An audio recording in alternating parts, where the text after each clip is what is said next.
Okay, hello everybody again. In this video, I'm going to give a detailed run through the sadhana. To do it, I'm going to share my screen, which has got the sadhana on it and an image of Vajrasattva, and that'll probably stay with us right through. And we'll come back at the end, and I've got a few more things to say at the end. Okay.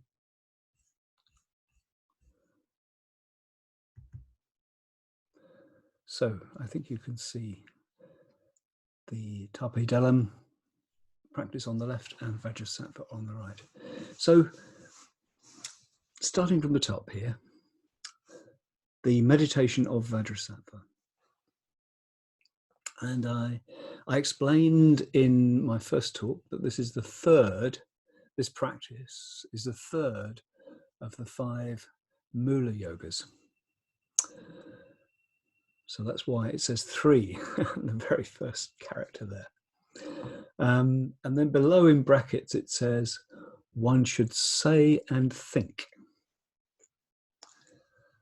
And I think that's a reminder that these traditional sadhanas aren't just meant for kind of silent internal practice. They're in fact often recited out loud.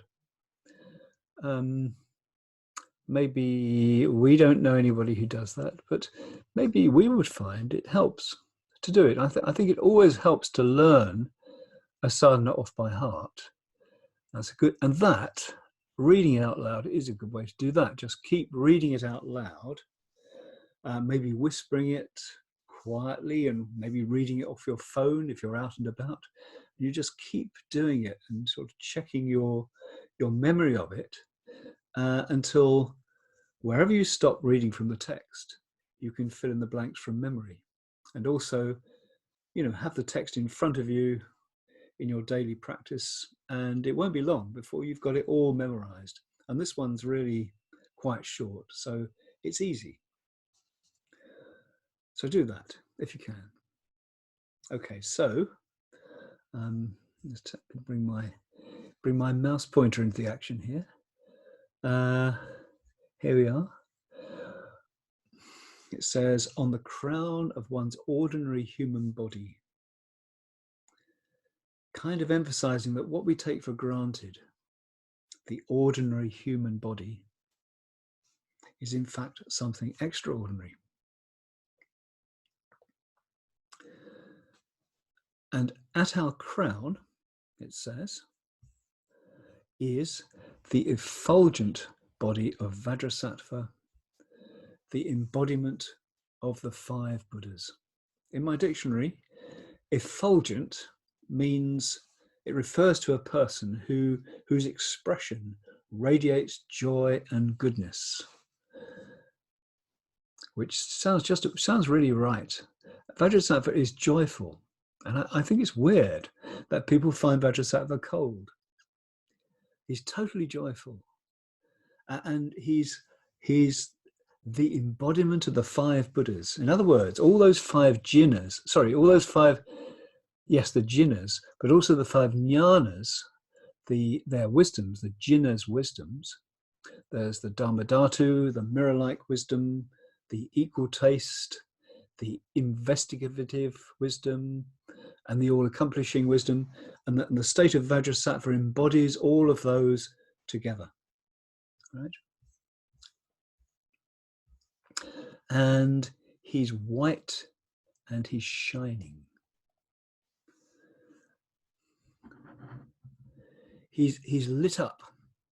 I think this is what it means. He's lit up by the clarity and purity of these wisdoms.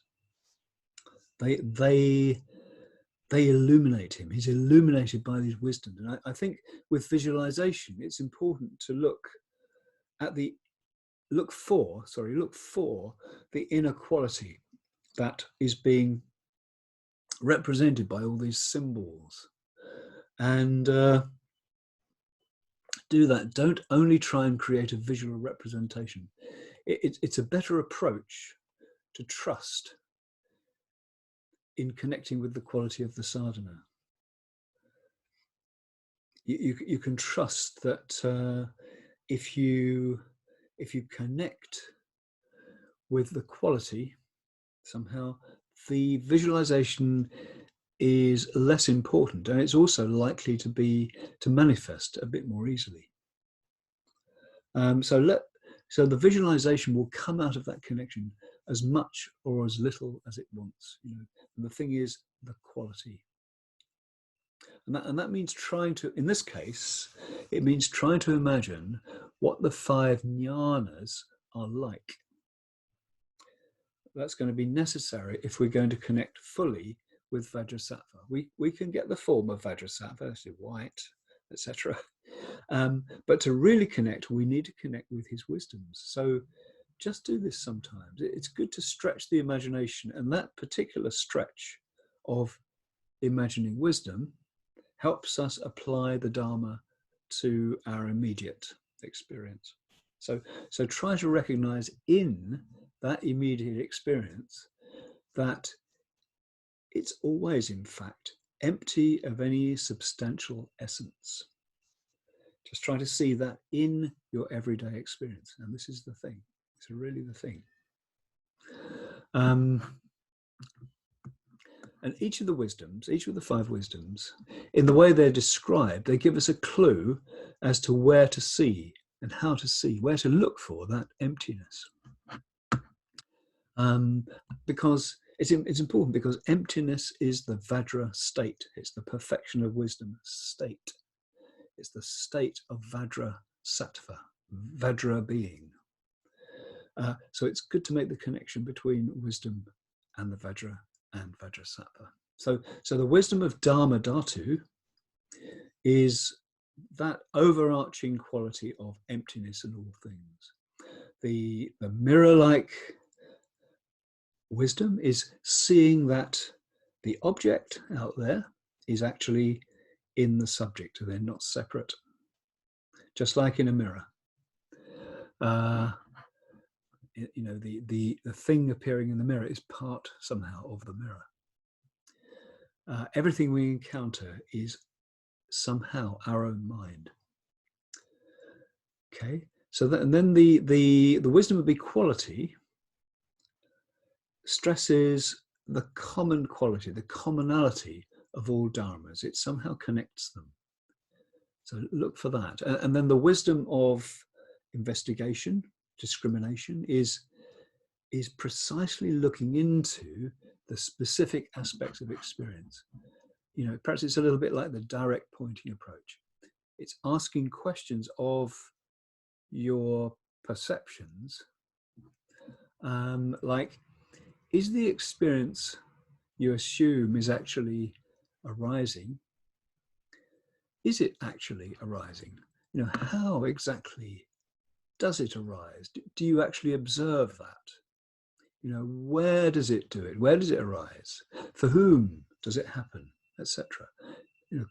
Questions about its real nature. Don't try and answer these questions. Just ask the questions and see the issue open up. And then the all-accomplishing wisdom, the wisdom of Mogasiddhi, that carries out actions. It's all-accomplishing. How is that a wisdom? How is that a wisdom? And you can ask yourself this too. Ask yourself this, and your mind will open to the question, and there will be some kind of change in your view, some subtle change, and all that is interesting, and it's supporting the generation of wisdom, and it's connecting with Vajrasattva. You see on the image here, I've actually coloured in the jewels in his crown. So we've got the colours of the 5 wisdoms here. So these are at his crown, so they're very important. And of course, on the Vajra that he holds, the 5 wisdoms are on this upper end of the Vajra, and the 5 poisons are on the lower end. Okay, anyway, we're going to be coming back to the Vajra in a minute.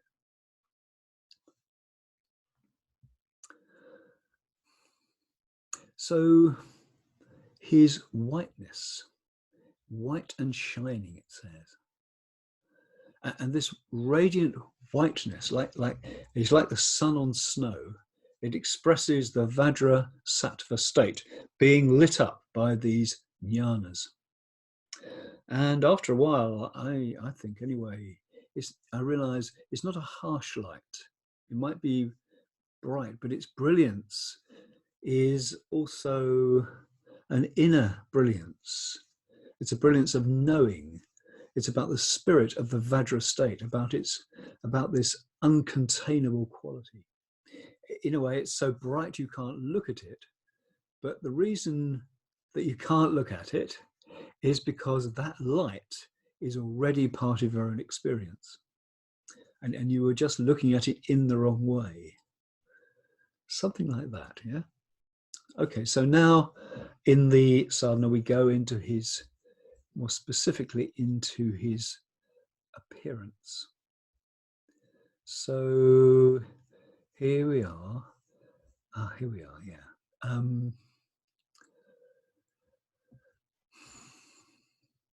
He has dorje and bell. He's wearing ornaments. He's cross-legged. He's smiling, and he's smiling with a compassionate expression. And that smile is that mysterious smile of the awakened one. He's smiling. He's not just smiling because he feels good, you see.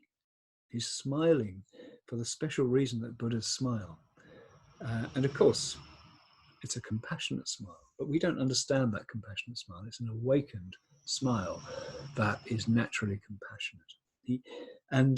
Vajrasattva is seated in meditation posture.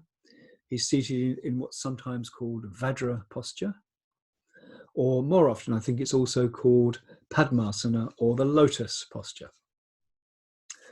And he's wearing ornaments. He's wearing, let's have a look at them. In this picture, he's wearing these kind of ankle things here, anklets. He's wearing necklaces. He's got 3 necklaces around his neck.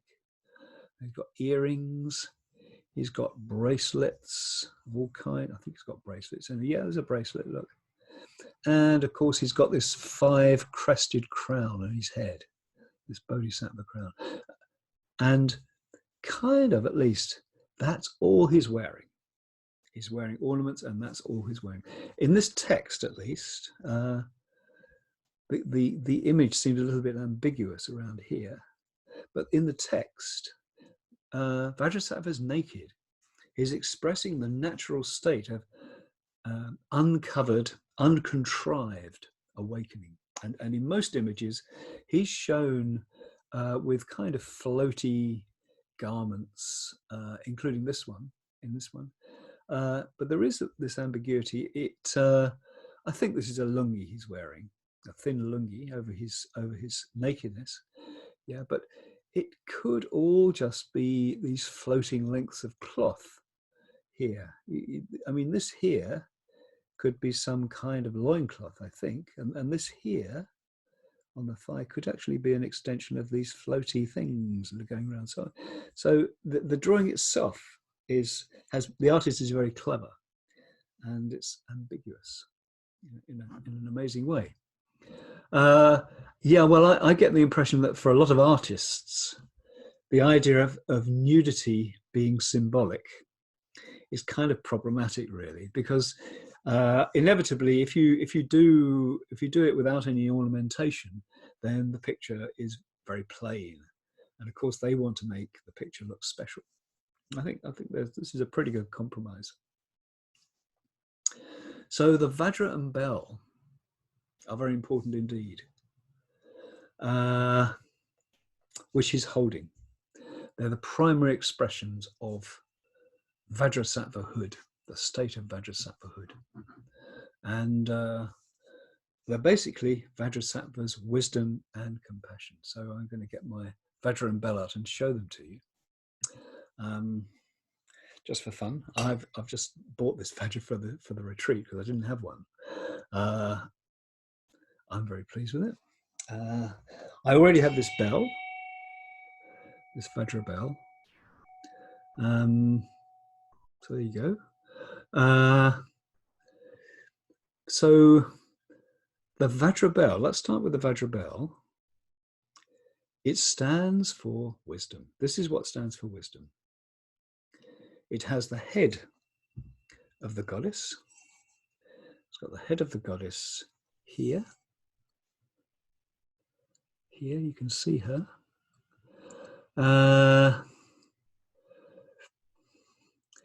And Prajnaparamita, it's the goddess Prajnaparamita, the perfection of wisdom. And its symbolism is very female, you know. It's very female. It's like the body. It's like the body of Prajnaparamita. And Vajra bells make this amazing sound that makes your ears ring. This is probably going to do something to the microphone. I don't care.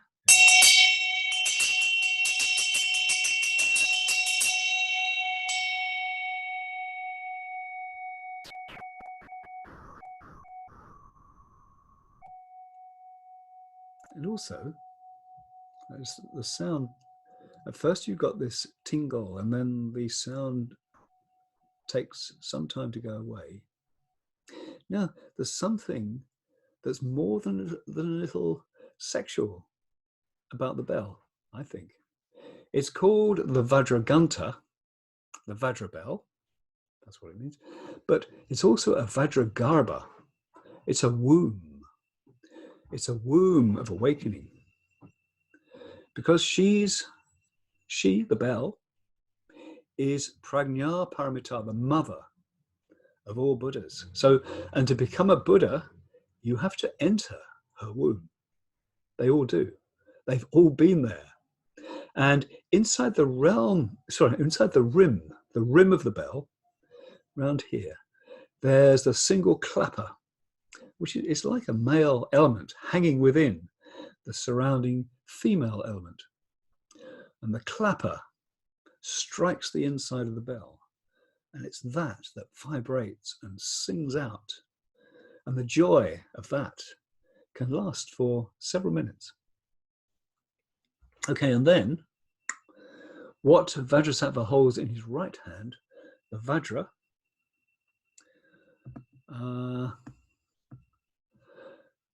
that shows the power of the awakened state. It's the male element, and its potential and its effectiveness. That's why it stands for compassion. This is the compassion element. The bell is the wisdom element. Compassion is about doing things, especially for others. And because the realization in this body, in this life, of the true nature of all dharmas is so incredibly potent. And it makes many things happen. And also truth carries a power like lightning. It's got the potency, it's got the potential to destroy obstacles and also to communicate itself as well. And you probably noticed the Vajra I've got is a 9-pointed Vajra rather than the usual 5-pointed, which I think Vajrasattva's holding. If I just move slightly, you'll see the one in the image behind me, in the Aloka painting, and that Vajra that Vajrasattva is the Vajra that's suspended above Vajrasattva's right hand there is definitely a 5-pointed Dorje or Vajra. And apparently the I didn't know this until yesterday. The 5-pointed ones are called Samaya Vajras, and the 9-pointed ones are called Wisdom Vajras. I might have time to unpack that later, but it's the extra spokes. The reason you get these extra spokes on each end is that they contain the great mothers. They contain the consorts of the 5 Buddhas, or at least of the 4 Buddhas. I think the one in the middle doesn't get a consort. And at the other end of the Vajra, the 5 spokes represent the 5 poisons as before, but they're interspersed with an extra 4 that represent the Brahma Viharas. Yeah. the Brahma, the four Brahma Viharas. So that's pretty good. So you get the Brahma Viharas transforming the poisons, and then that transforming into the five Buddhas with their wisdoms, with their consorts. I think that's pretty good, don't you? Okay, go back to the screen for a bit again.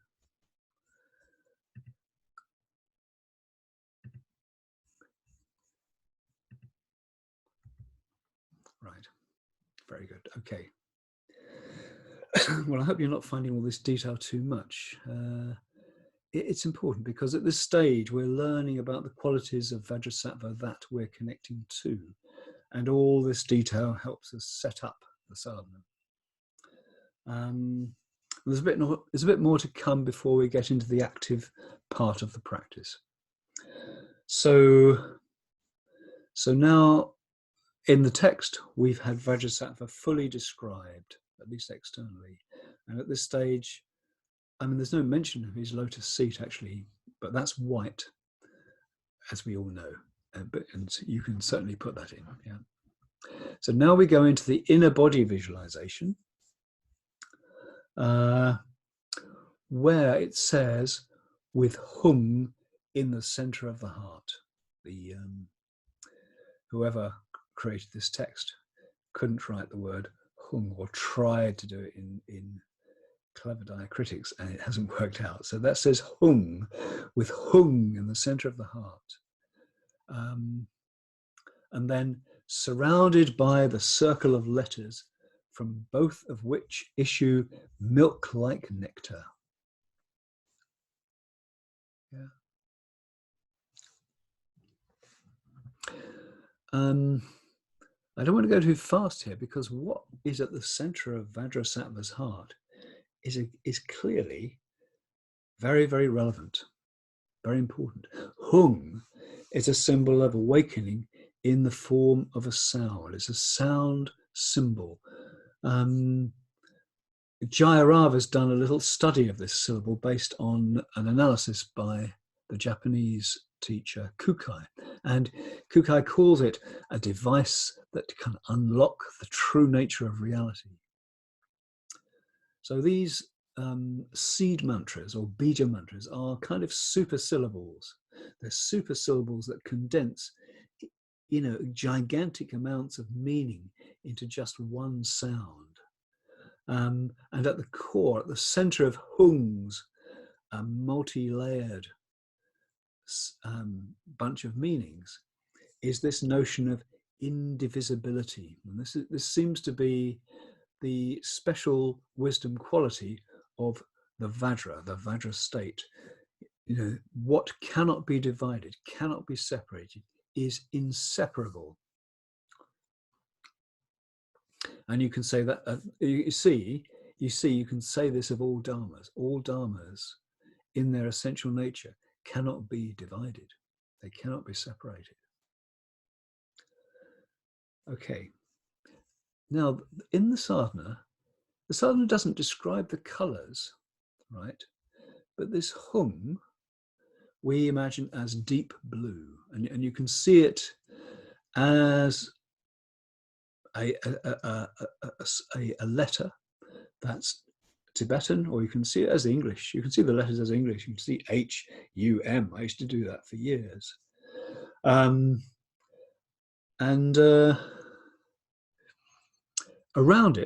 hum, are the 100 white syllables of the Vajrasattva mantra, all in a great circle around it. So it's not on this image of Vajrasattva. The hum is in the heart, and this circle of letters goes right round like this. It takes up the whole space of the heart center, like this.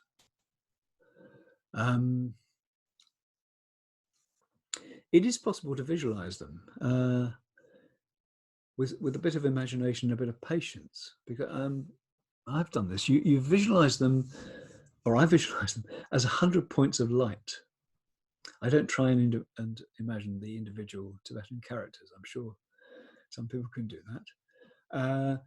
But it's not too hard to roughly imagine 25 lights spanning a quarter of a circle, right? Where are we? So you might take a quarter of it and have, you can imagine 25 lights along there. It's 5 fives, isn't it? It's 5 fives. So one bunch of 5 goes in the middle of that little arc. And then you have 2 bunches either side of that. And then you've got 25. And then once you've got 25 in that arc of the quarter, you simply complete the rest of the circle. You see 1 quarter, it's easier to see 4.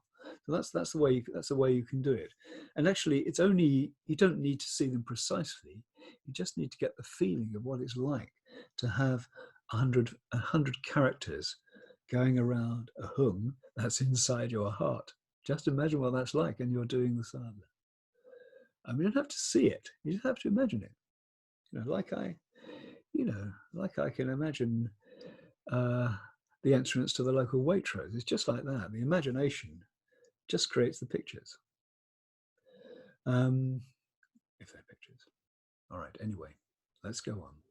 So then the text says, from both of which, that is the letters and the central hum, from both of which issues milk like nectar that penetrates from the crown of one's head to the soles of one's feet.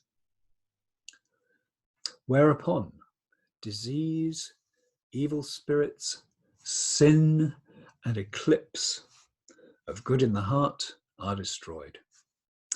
And this milk-like nectar is amrita. It's the ambrosia of immortality. It has a liquid quality. It's experienced by the touch sensation as a liquid, but also it's alive. It's a living thing, and it's also self-illuminating. So that's nectar. And as I remember in the first talk, I described Vajrasattva as lit up. Well, actually, I said this just now. So I described Vajrasattva as lit up by the purity of his Vajra nature. And this innate purity that comes just from his nature, it is like an influence above us. It comes from above, and it purifies our whole body. This is what happens now with the nectar coming down into our body. And what actually purifies is this understanding that everything is of this nature. Everything is of the nature of the Vajra from the very beginning. That's the purifying agent, if you like. Everything is pure. Everything is perfectly okay. Everything is perfectly all right. So everything, so long as we look at it and accept it as it is. And I said also that it's a bit like a body scan, this penetration from the crown of the head to the soles of the feet. That the flow of nectar is a flow of awareness also. And the awareness flows through every part of the body until the whole body is filled. As the text beautifully says, it says, like a crystal vase filled with curds.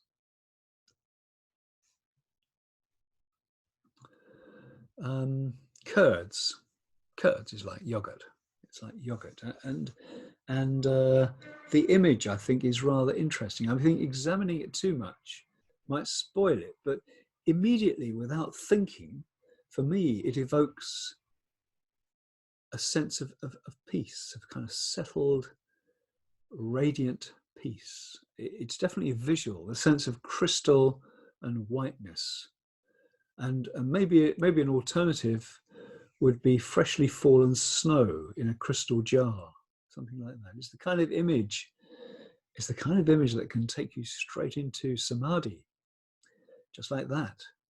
And I think that's intended. It's physical, at the same time it's filled with light. Very, very amazing image, I think. A crystal vase filled with curds. And now, with that, the main part of the visualization is set up. We're kind of done with the main thing. Vajrasattva is above us, and his influence is completely filling us like this crystal liquid. And this influence is gently just cancelling out all unskillful motives and samskaras as it kind of flows, purifying and healing right through the body, right through the body. And this is where you start reciting the mantra. All the visualization has been set up, and now you can start to concentrate merely on the internal sensations, and the mantra kind of plays alongside that. And the mantra goes like this. I'll recite it, you know it, I know, but I'll recite it for a bit and then briefly go through the meaning, because it has a meaning, as we know.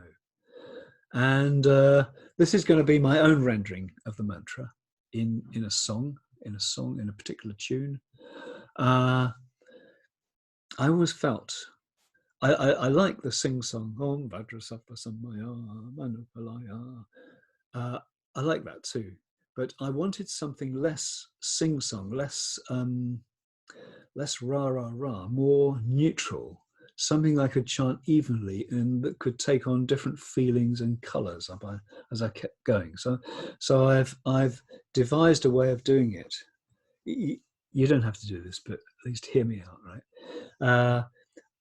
I've devised this way of doing it, which I find works better with long recitations of the Vajrasattva mantra. It's a very traditional way to do it. It's all more or less on one note, and it's just to a continual beat. So it's like Om Vajrasattva Samaya Manupalaya Vajrasattva Tveno Patishta Dridho Me Bhava Tasyo Me Bhava Supasyo Me Bhava Anurakto Me Bhava Sava Siddhim Me Precha Sarva Karma Sucha Me Chitang Shreya Kuruhum Ha Ha Ha Ha Ho Bhagavan Savata Tagata Vajrama Me Muncha Vajri Bhava Mahasamaya Sattva Ahum Pat Om Vajrasattva Samaya Manupalaya Vajrasattva Patishta Dridho Me Bhava Sutosho Me Bhava Supasho Me Bhava Anurakto Me Bhava Sava Siddhim Me Precha Sarva Karma Sucha Me Chittang Shreya Kuru Hung Ha Ha Ha Ha Ho Bhagavan Savata Tagata Vajramame Vajri Bhava Mahasamaya Sattva Ahum Pat. That'll do. So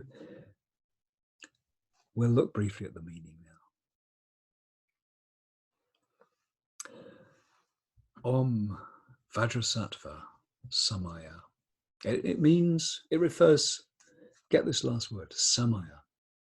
Samaya, it's another key aspect of the sadhana. And I was struck yesterday when I learned that the 5-pointed Vajra is called the Samaya Vajra. Samaya, it's the pledge or the promise that you make to yourself and the preceptor, everyone you look up to actually. It's the promise you make to practice. I'm going to practice. It's like a promise to the Buddha. It's an undertaking. It's a big, it's maybe the biggest undertaking of your life. It undoubtedly is the biggest undertaking of your life, right? And it needs to be maintained. And you want to keep it up. But it's a living thing. It's not easy. You need to develop it to keep it alive. It can go dead, etc. There's all sorts of ways it can kind of fall away. And in fact, we fall away from it constantly. And this is a big feature of spiritual life. And it is constantly in need of repair. So our inner handyman has to be employed quite often.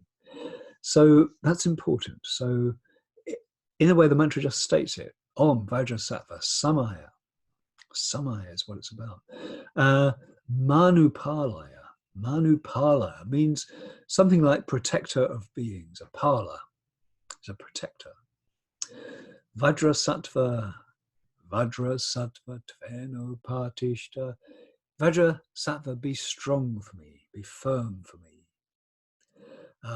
Dridho me bhava, sutasyo me bhava, suposyo bhava, anurakto me bhava. These are really strong emotional words. Be pleased for me, support me, love me strongly, love me passionately even. It's like, please get involved with me in this emotional way. And in a way, it shows that the practice gets itself right inside you, and it can stir you up in the process of the purification. So you're kind of asking for that, Sarva siddhim me precha sarva karma sucha me. This is about, first of all, siddhi. Grant me all success. Purify everything I do, karma, all my karma, all my actions. And then chittang shreya kuru hong. This is a great bit. This could almost be another Vajrasattva mantra. Chittang shreya kuru hong. We could turn it into a mantra. It's the key phrase: create a better mind, or make me an excellent mind. Hung at the end. Chittang shreya kuru hung at the end as a seal, and that's the climax of all this prayer, right? Just there. And then comes the result. You make the prayer, you get the result, and then comes the blessing and the rejoicing. So it's ha ha ha ha ho, or however you want to do it. Ha ha ha ho. Awakening can be profoundly releasing, right? And also it can actually be incredibly funny. It can be hilarious, kind of laugh out loud, roll on the ground, that you could have been so incredibly wrong about so many very basic things. This is what awakening is like. So you might indeed roll. You might be hysterical with laughter. Okay. Bhagavan. Let me do it in my stilted style, right? Bhagavan Sabata Tagata Vajra Mame Muncha. Bhagavan, all Buddhas, be like a Vajra. So the blessed Buddhas, all Tathagatas, stay with me. Vajri Bhava, and be like Vajras. Mahasamaya Sattva. This great state of the bond of the practice. Mahasamaya Sattva.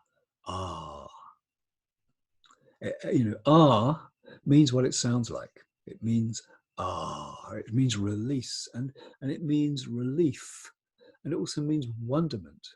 So you're kind of open-mouthed. And that's your 100 syllables. It ends with the you can add hung and you can add put. In Triratna, we just add both for luck. And hung apparently can be added if there's a death. And put or pay can be added if there's something demonic in the situation. But yeah, as you know, we add both for good luck as a way. Maybe there's always something demonic. Maybe there's always some death as well. Okay, so that's the mantra. And there's a story of the mantra. The story of the mantra starts out with a call to Vajrasattva and a call to the pledge we've made that he embodies. And then the call for him to be there, to appreciate, to love and support us in our efforts. And then a call for this to benefit our mind. Chittang Shreya Kuru Hom. And then when that request suddenly works, the peal of out loud laughter. And now you see, and then with the realization stage, you see all the Buddhas, you're amazed and you praise them and you praise the Vajra state and you just rest in wonder. like that. So it's a wonderful, amazing mantra. And you just keep repeating it, maybe 50 or 100 times if you've got that amount of time. It depends how quickly you do it, of course. You can do it very fast. You can do it as slowly as you like. Sometimes I do this with walking meditation. So I look like Om Vajrasattva Sa, like that. It's a good way to do walking meditation. Anyway, it can be slow or fast, as I say. It can be slow when you need to slow down. It can be fast when more energy is called for. And all this time, the nectar is falling. So I'll say a bit more about that. You can feel just inside, if you just feel now, just inside the top of the skull, the point where the nectar comes in, you can feel that. And that whole crown chakra that covers the top, and it continues across to the point between the eyes.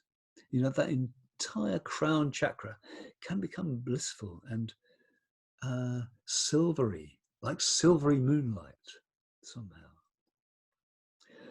You know, I'm being highly metaphorical, but you know, do that. Allow experience to be different, and then the bliss, or maybe just at first an intimation of bliss. And this is the sensation of the nectar. It penetrates down the central channel from the Brahma Randra, the aperture of Brahma, at what was the fontanelle. Down from there, very gradually and naturally, to fill the entire head to the throat center. You know, it's like, let me do this on Vajrasattva as though he's receiving. You know, throw the head like this down to the throat center, down to the throat center, and you feel it there. You know, it really is like a body scan. You feel everything that happens as the Amrita descends. It descends then to the heart, you know, filling the heart cavity, and also the chest, the shoulders, and the arms. And then it goes down even further down through the body to the navel center. And you feel it there. It's just, you know, the navel center just in front of the spine at the level of the navel. We'll go into these central channel meditations very soon on the retreat. In fact, tomorrow, I think, because it's very helpful to this particular visualization. And then from the navel, the entire abdomen is filled with Amrita, and you feel that. And then down to the energy center at the base of the sex organ. So all the hips and all the complex architecture around the pelvis and the tip of the spine, the tailbone, etc., and the legs and the feet, and finally right down to the Muladhara, the root chakra, the base of the posture, at the pelvic floor, at the perineum. So right down to the ground now. And the nectar absolutely entirely fills the body. And with that you sit with a sensation of completion. And that needn't be all. The feeling can also go up again. The nectar can fill up from the bottom, from the root to the head. So rising up again through the body and the energy centers and to the crown. So you can do this many different ways, but I usually have a period when it's penetrating down, and then another when the body is filling up from the bottom. And then it's as though there's also a glow of illumination as well. I find the downward passage of the Amrita is more about sensation, physical sensation, and the upward filling is also about illumination somehow. The crystal vase filled with curd. And this sense of completely being filled continues after that point, even outside the body. It's as though you fill up and you spill over. It spills over, or maybe it starts to come out of your pores. I don't know. Anyway, in the text, let's go back to the text. We don't seem to have got very far, but I think you'll find it goes more quickly now. One should then think that in the sky there is a mass of white lotuses, edge to edge, on the petals of each of which sits Vajrasattva, with hung in the center of his heart, etc. Beneath each Vajrasattva is a man. And from the mantras surrounding the hung of each of these Vajrasattvas, light issues and falls upon the head of each man and takes away his sin, so that he becomes like a crystal vase filled with curds. And it says, thus should one think. I think it means meditate like this. Meditate like this. Yeah. And it's a beautiful meditation. Basically, you just wish for others what you yourself have been receiving, and you give it out to all beings. Very, very beautiful. And here, of course, man means a person.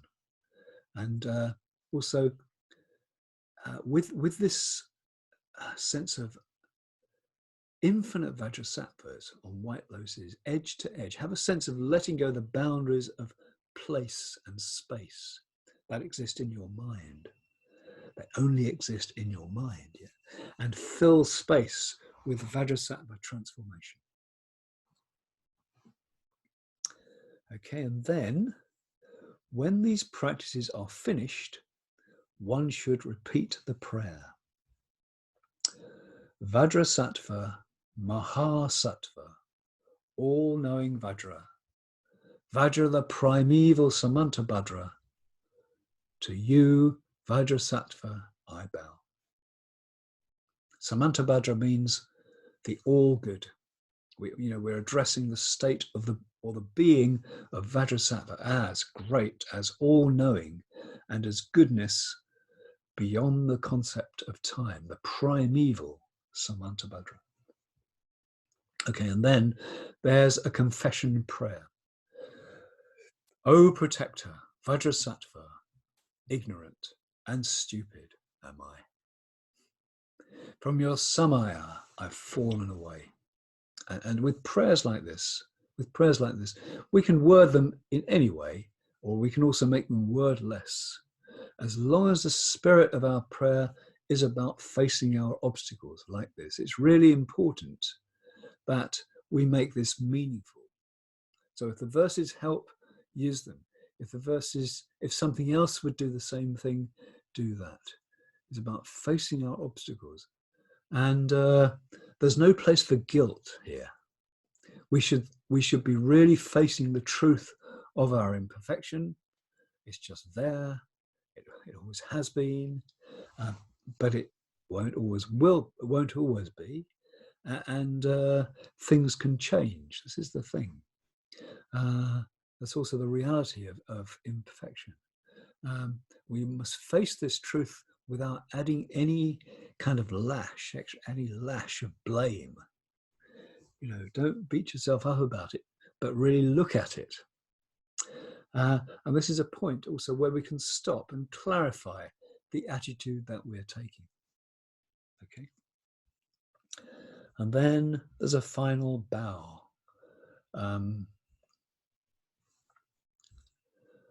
A respectful bow here. Here it is, sorry. Yeah. And then Guru, protector, refuge, supreme Vajra holder, the essence of great compassion. To you, the best of bipeds, I bow. And it says, thus One's own and others' sins are purified. We have got this language of sins. You can just translate that as you wish, maybe just faults or obstacles. Obstacles, I think, is better. Because even faults entails a kind of can entail a kind of a view. Okay. Oh yeah, bipeds. Well, in the West, in the anthropocentric West, it's a laughable word. It's a laughable way of referring to people. You don't call people bipeds. But I appreciate that it's like one of the indigenous terms that comes from a world that includes other beings, unlike ours. So you've got the one-legged, you've got the two-legged, you've got the four-legged, you've got the six and the eight-legged, the 10-legged. You've got the, I think, 35. How many do centipedes have? You have many-legged beings. So there's a word for a two-legged being, which is biped. But I always just say best of beings. Okay. Then there's Vajrasattva's blessing. Comes here from Vajrasattva's mouth. My son, my daughter, from today, your sins and those of all other people are wiped out. And here, you can just sit and contemplate the Vajra state as the rest of the transformation kind of unfolds from here, because you're doing a visualization practice. So stuff is happening in your mind. There's unfoldings happening in your mind. So watch that. Just use your capacity for ongoing mindfulness to be part of the sadhana, and what unfolds may be unexpected in all kinds of ways. That doesn't matter. It's all part of it.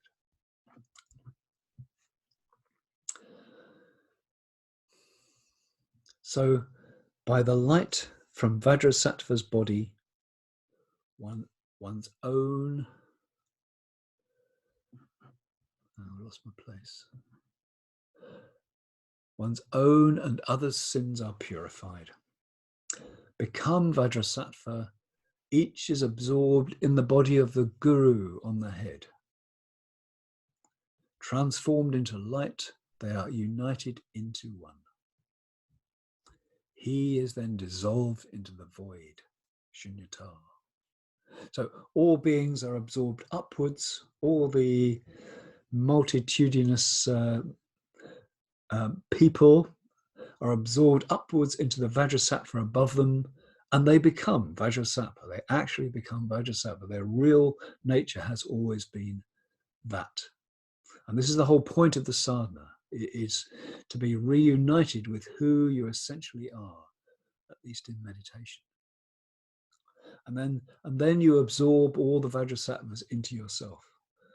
Or there are different approaches to this. You can absorb all the Vajrasattvas into one great Vajrasattva, and that is you. You identify with that. Or you can absorb all the Vajrasattvas into yourself. And then after that, because that's the truth. The truth is that is your nature. And that nature is very, very empowering. You have that nature.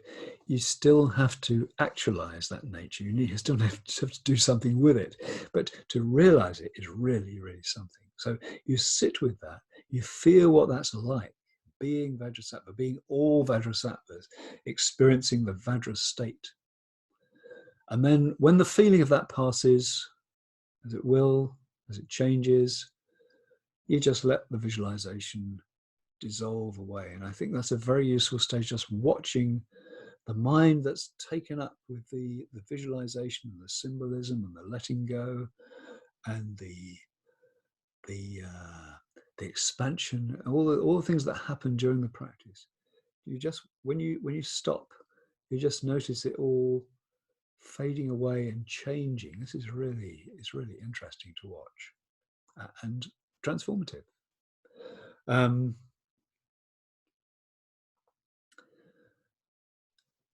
Okay, so the sadhana finishes.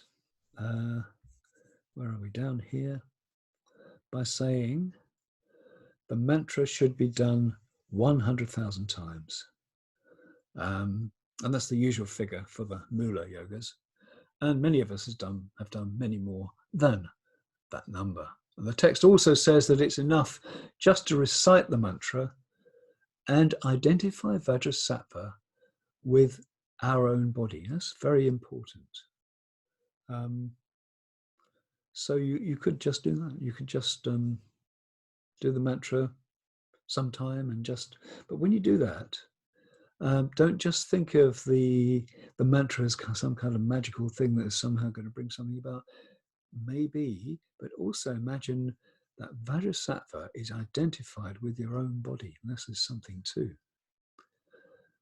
Okay, I'm going to stop sharing the screen and come back to and watch the visualization dissolve away to me, okay? So that's the text. That's the text that we use as our reference for the practice.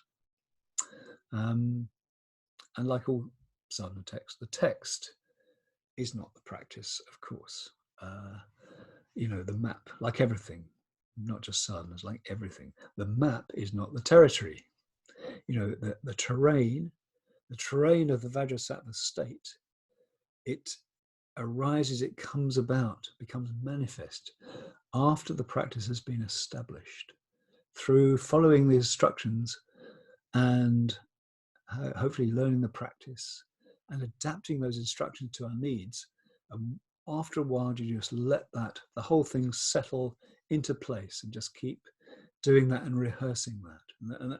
And the practice is learning what it means to become Vajrasattva and putting into practice in whatever way we can. It's no use just doing the practice in a mechanical way, trying to perfect the visualization and just getting so you can perform it. Yes, you need to learn it, and then you need to let the sadhana acquire its own life. And that's how you do it. Okay. So I've also done a recorded lead through of the sadhana. This is not that. And that recording is also available from the retreat webpage. Thank you.